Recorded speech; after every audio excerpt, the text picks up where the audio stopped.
welcome to this digital or hybrid seminar in the Media Futures seminar series. My name is Brita Isberne. I'm one of the leaders of Work Package 1, Understanding Media Experience, together with Halva Moon, and we are arranging this seminar today. We are very happy to have a talk from Marika Lüders, whom I will now introduce. Marika is a professor at the University of Oslo in Media and Communication, and also in Media Innovation, which is extremely relevant to this research center here at Media Futures. Before working at the University of Oslo, she worked at SINTEF for a long time and has been involved in leading and researching in several innovation and research projects concerning media technologies. She is a well-known figure in Norwegian and international media research, and has done research on social and personal media, on digital affordances and technologies, on young people, and on old people, as far as I know. And actually, Marika's Twitter bio says, "I study people," which makes me as an audience researcher really happy. Marika will talk to us today about a new project that she is leading, funded by the Research Council of Norway. It's a project called Global Natives, Serving Young Audiences on Global Platforms. And this is really interesting because here in Media Futures, we are working with Norwegian media companies and the Norwegian media sector, trying to understand the media experiences of the future and the role that research can play in driving innovation forward. This project that Marika is leading takes a kind of different but very similar approach and looks at these global platforms that have emerged and how they are part of the everyday lives of Norwegian youths. There was a meeting last year in Oslo between her research project and Work Package 1, and there is lots to discuss between the different projects. So her project asks a very interesting and maybe even provocative question about whether young people are lost to Norwegian media, which is something we need to consider in the kind of research we are doing here.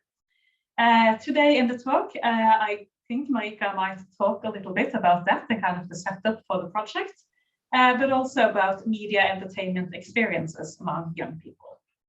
She will talk for 30 to 40 minutes, and then we will use the rest of the time for a Q&A. We will end at 1 o'clock. And the talk by Marika, the seminar, will be recorded so that we might afterwards publish it on the Media Futures website. I think that's it, and then I hand over to Marika. Please go ahead. Okay, thanks for inviting me. Yeah, I did reread my abstract, having prepared most of my talk for today, and I was like, okay, yeah, I think I'm still kind of addressing what I promised, but let's see. Good to see you all. I will start then. Let's see here, there. The first part of today's talk does not directly address the title Media Entertainment Experiences Among Youth on Global Platforms, but it should motivate why such studies are important. So in this first part, I will talk about perceptions of youth among media industry leaders, and they echo a common concern in Norway as well as in other countries, here denoted with the notion of youth as a lost generation, that is lost for national or potentially lost for national legacy media. And in the second talk, I will then address how we study media entertainment experiences among teens in the research project Global Natives. But let's start with the industry perceptions of youth. So this is based on a paper that is currently in review with the excellent Vilde Skanke Sunde as the first author. So we already know that the youth challenge is a shared concern for national media producers, which makes it interesting to examine how they understand youth as audiences. So how do industry executives perceive young people and their media streaming habits? We also examine how industry executives act upon their knowledge about young audiences and ask how and why do notions of young audiences play into strategies for remaining relevant. Theoretically, then, we combine perspectives on sense-making and critical media industry studies to account for how executives in times of shifting realities work within industry discourses to interpret new conditions and stay in actions. So the industry law notion here is used by Timothy Havens within the context of critical media industry studies. And it is used to account for how knowledge discourses about audiences, productions, and the industry, and how such discourses relate to the power to define specific ways of understanding.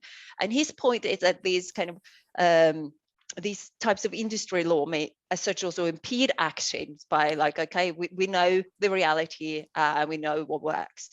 Havens connects the notion of industry law to sense making, but it doesn't engage with the vital role of sense making in organizational theory.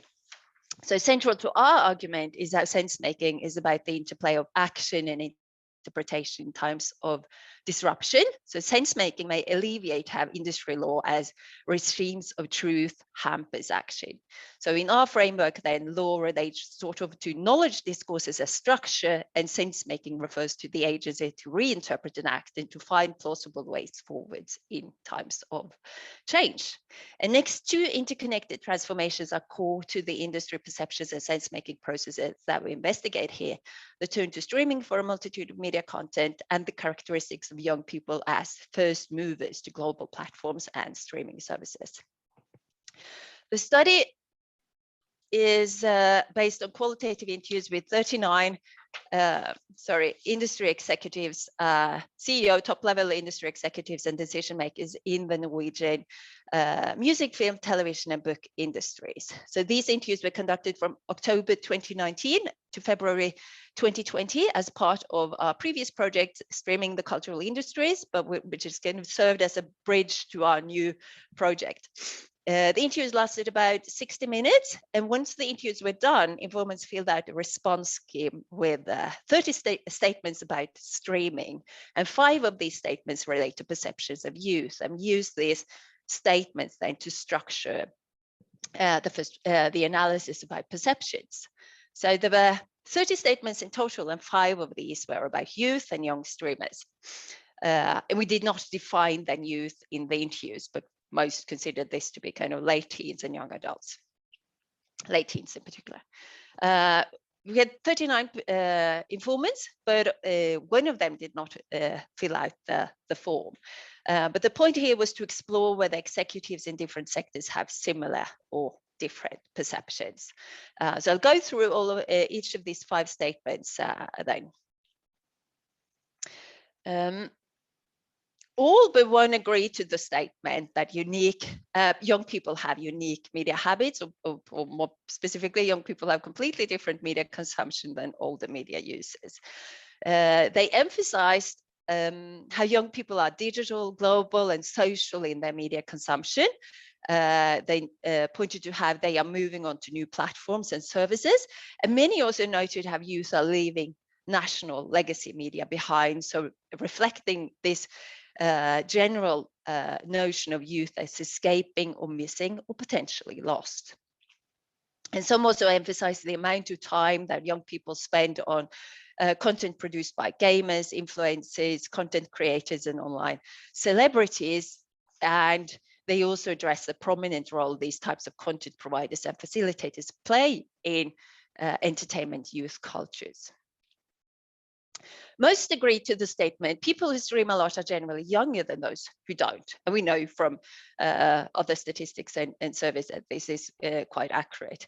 We included other statements on avid streamers aiming to kind of uncover a more nuanced understanding of how the industry views enthusiastic and devoted streamers. But we find no consensus on avid streamers as associated to level of income or education or search for quality content.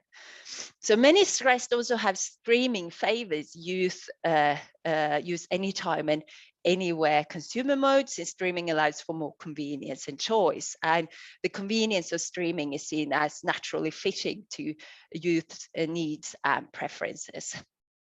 And music industry informants in particular reflected also on how streaming changes revenue streams, but also how music is produced. And such tendencies in terms of, okay, it might change how content is produced, are also kind of apparent among the informants in the book and television industries. 23 agreed to the statement that it's difficult to get through to young people, even with good content. And here we see some differences between industries. So 9 or 12 of the book industry informants agreed with this statement. So they stress that young people have far more content to choose from, and that reading book may as such fall behind. And here, the book industry informants also express cautious optimism with regard to streaming in terms of how that might help them reach out to young readers and even kind of convert non-readers into readers. Among the informants in the film, television, and music industry, about half of the informants agreed with these statements. So they would point to the competition from global streaming platforms as a main challenge in today's media landscape, but also how they, as local actors, possessed unique and in-depth insight and knowledge on domestic audiences, and how local familiarity and relevance were seen as key advantages in a globalized market. So everyone agreed that the industry has much to learn from youth media habits. Some reflected a notion of watching into the crystal ball when investigating young people and their media habits, so seeing a glimpse of the future through youth behavior. But they also stressed how youth streaming habits might help uncover industry logics otherwise hard to see, thus expanding their understanding of what media could be and what function media could serve. So given that learning from young people is considered important, how do informants get this insight and how accessible is it? There's more variability on this matter, and a minority agree with the statement that it's hard to gain insight into young people's media habits. The notions here on audience insight depend on where they basically work and what industries that they work in. So some collect and control user data, and large teams devoted to analyzing, and others depend on data from partners and third parties. And overall, then the challenge was not as much accessing information as it was or is to find the time and skills to analyze data and to implement data insight into practices and strategies. So on a general level, they all perceived audience insight to be of high importance. And as you can see, then almost all agree that analysis of user data will be even more important in the future. So these perceptions of youth as a media generation then become part of the extracted cues about shifting reality that industry actors rely on in their sense-making efforts to find plausible way forwards. So the media habits of young audiences also require actors to reconsider their organizational identity and find ways where their legacy identity can be reworked to comply with what new conditions require. So how then do these notions of young audiences play into strategies and practices for remaining relevant? First, the perception of young people as different was accompanied by reflections for why third-party platforms was considered core to reach the young.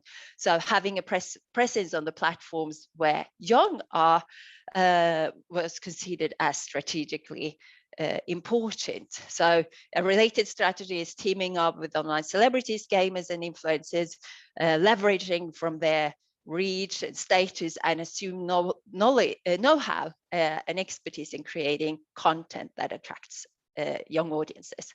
And the screenshot you see here is about NRK soon to launch live streaming house LL35, where 3 profile gamers have already been recruited, and the live stream part of the production will be streamed on Twitch. Second, change market realities are mirrored in strategies for creating content that appeals to young audiences. For example, music industry informants reflected on how streaming favors young people's listening preferences to the extent that tunes tend to be shorter. Informants from the film and television industries explain how streaming expanded storytelling techniques, allowing for more complex storylines and multiple ways of presenting them. But constructing plausible way forwards does not entail rejecting all ways of producing content. And again, this kind of recurring thread that when facing competition from global competitors, you had to also rely on your own strength as local players. Third, Audience data and insight are portrayed as a given in all strategic work related to re-engaging with youth. Sorry. Yet they also rely on traditional ratings and market shares and big data from streaming services, qualitative and quantitative data from various social media platforms, and insight and feedback gained through use of audience interviews, workshops, and screenings. I'll just mute to cough.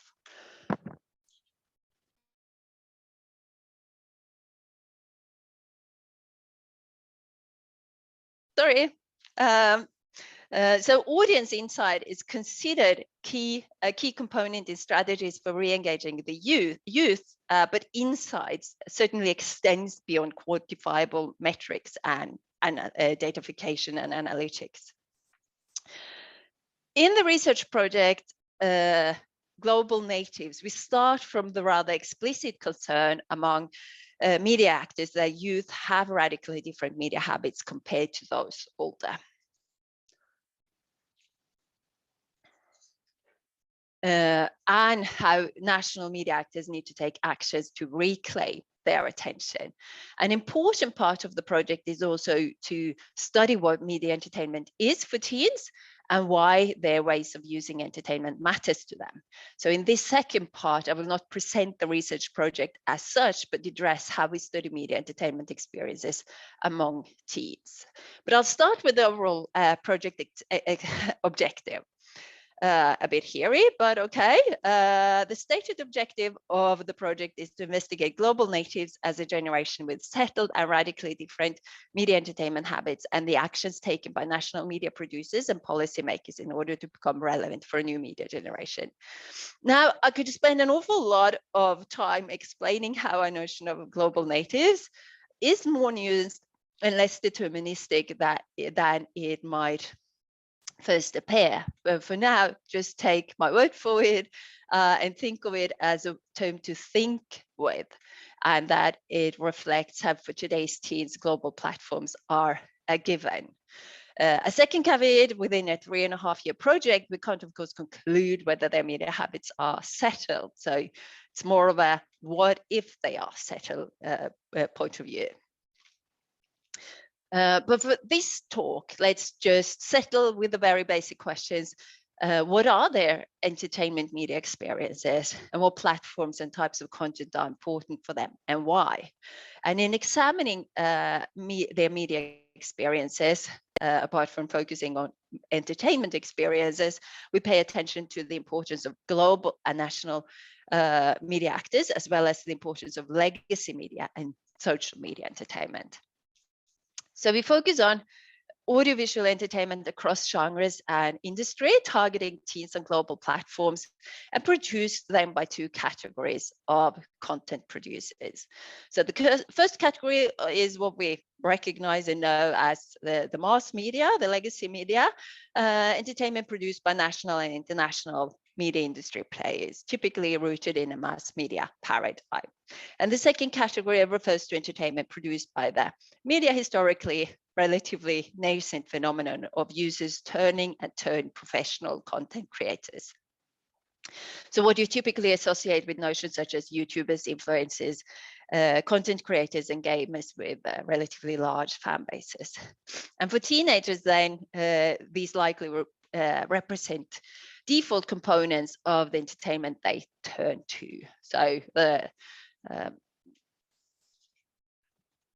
now we are not the first to be interested in what Cunningham and Craig referred to as social media entertainment. So this is a field of research where we've seen several scholarly contributions over the last few years. Screenshots here are basically just a few of the books by some of the most visible scholars in the field.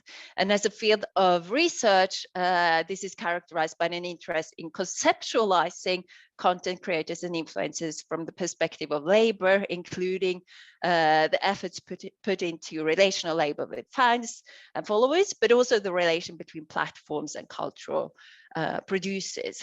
I'll add that there are some studies on content creators also from an audience perspective, and they apply similar analytical notions.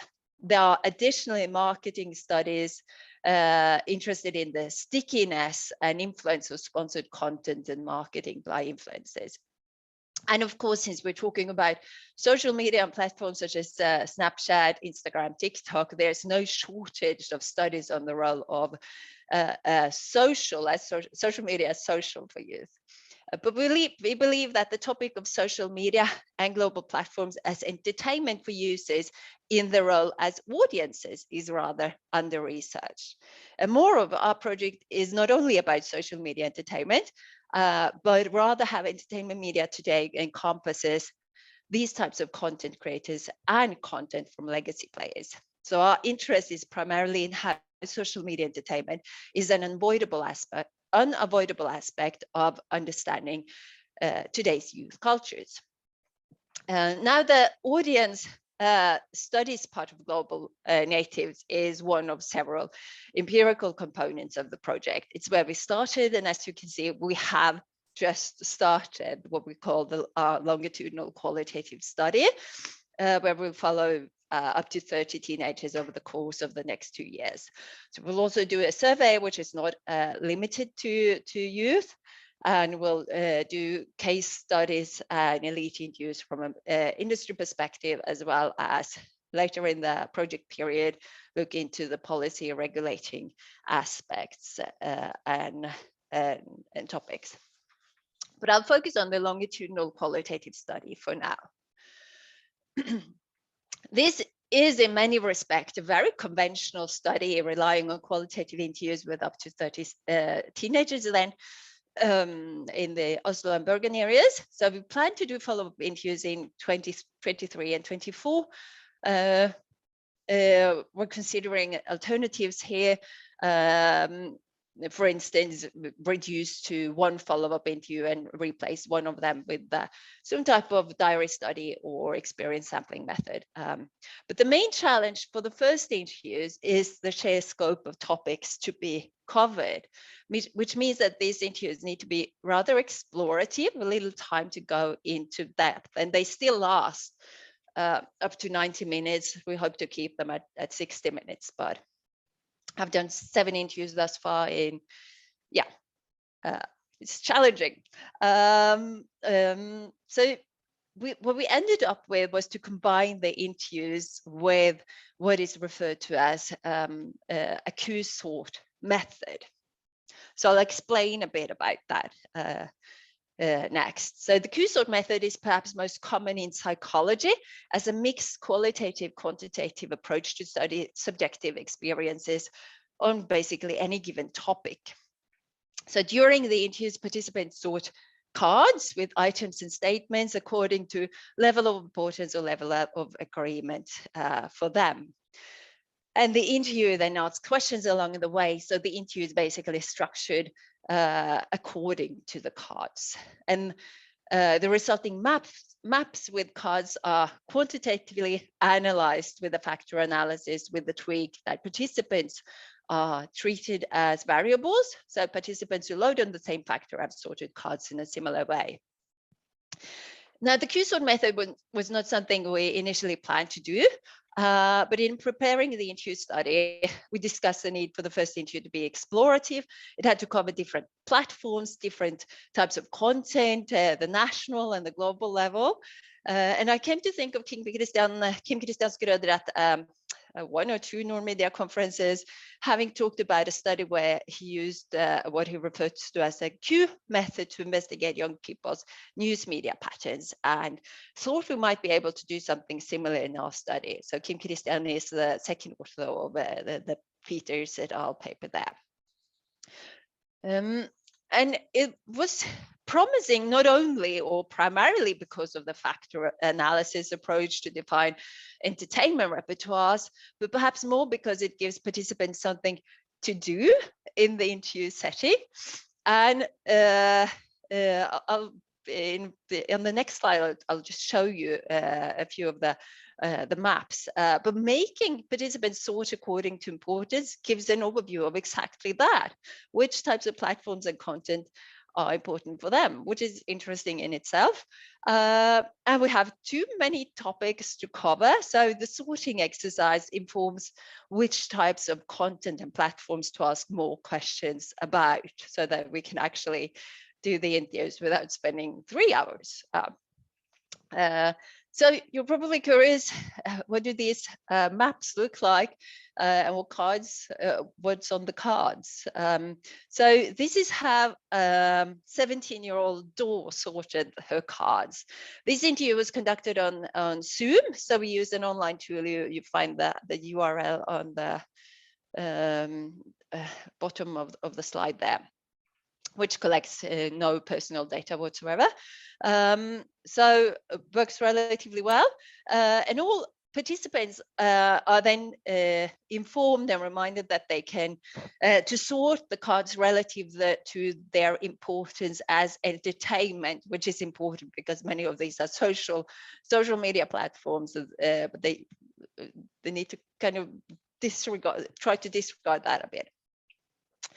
And then they are, of course, able to rearrange the cards during the interview.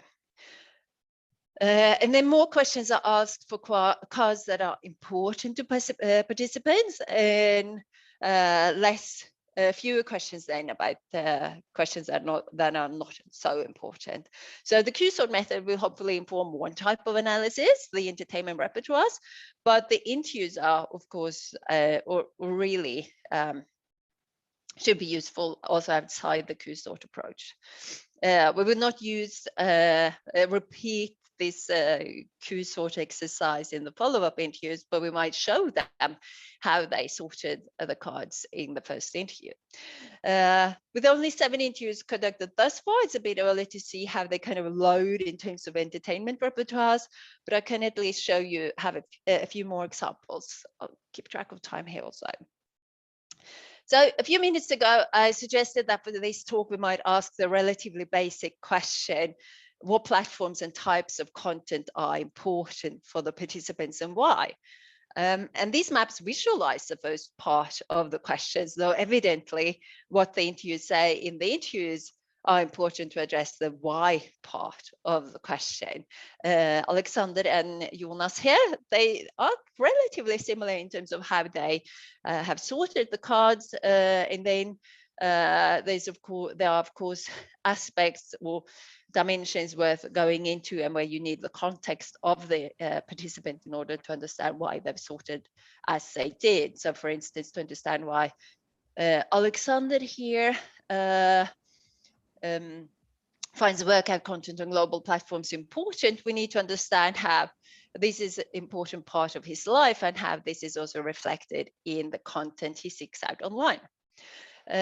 Like with Alexander and Jonas, there are similarities here between Emma and Julia regarding how they've ended up sorting the cards. But I'll end my talk by, we have not started the analysis, but I'll end my talk by commenting upon the very prominent position of TikTok across these and the additional participants we've interviewed. I'll talk about the continued importance of television and televisual content, and finally how we can hope to pull this all together to say anything about youth as a media generation. So all participants talk at length about TikTok, and it's relatively straightforward to summarize why they like TikTok. That is hardly publishable inside, but for now I can at least convey the gist of why TikTok.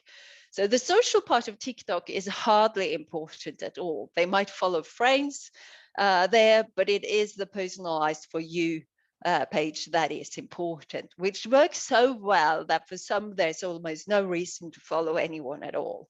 So the short format of videos that show up in what appears as an endless feed in the For You, and that it very quickly adapts to who you are and how their interests might change, that's what makes TikTok stick.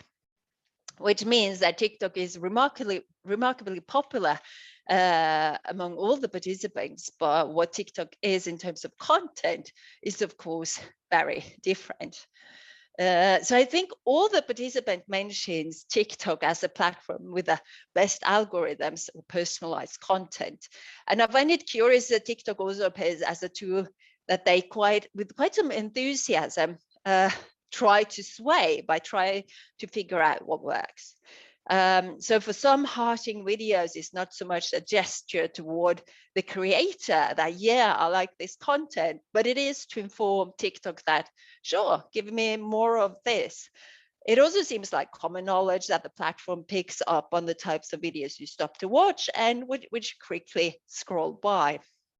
A bit of forced segue here, but TikTok is often mentioned also in other parts of the interviews when they talk about how they discover content. And we know that TikTok can break new and old music, but this paratext function extends to other types of content as well, such as television.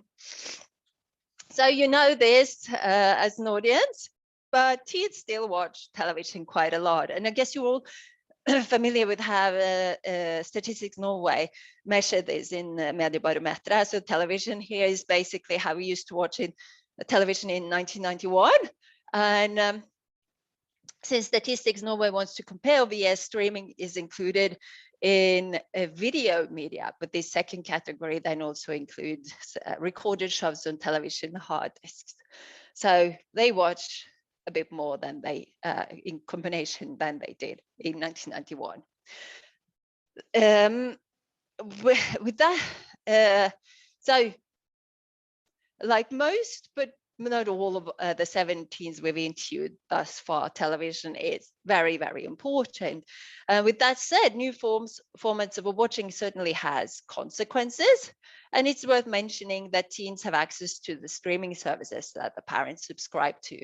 Regarding Norwegian and global television content, the teens we've interviewed really lean toward the latter, the global or the US or whatever. They seem quite difficult to reach, which is interesting given that the industry executives in the television industry were like, okay, not so hard to reach. The trope family watching television together isn't entirely dead, and there are shows that pull teens into Norwegian content, in particular popular reality shows that their friends also watch, and those who've watched and rewatched Scum, which still comes up as kind of the show that they mention. But the dominance of shows found on global giants is quite striking.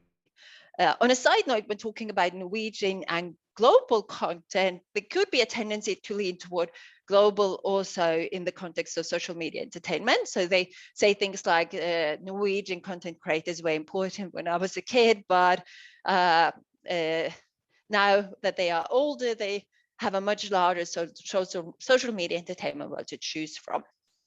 So I ended the abstract for today's talk with stating that we hope to advance knowledge on youth as a media generation. And I'm in no position to end this talk to say anything clever about how we should understand the media entertainment experiences of teens yet. We haven't started.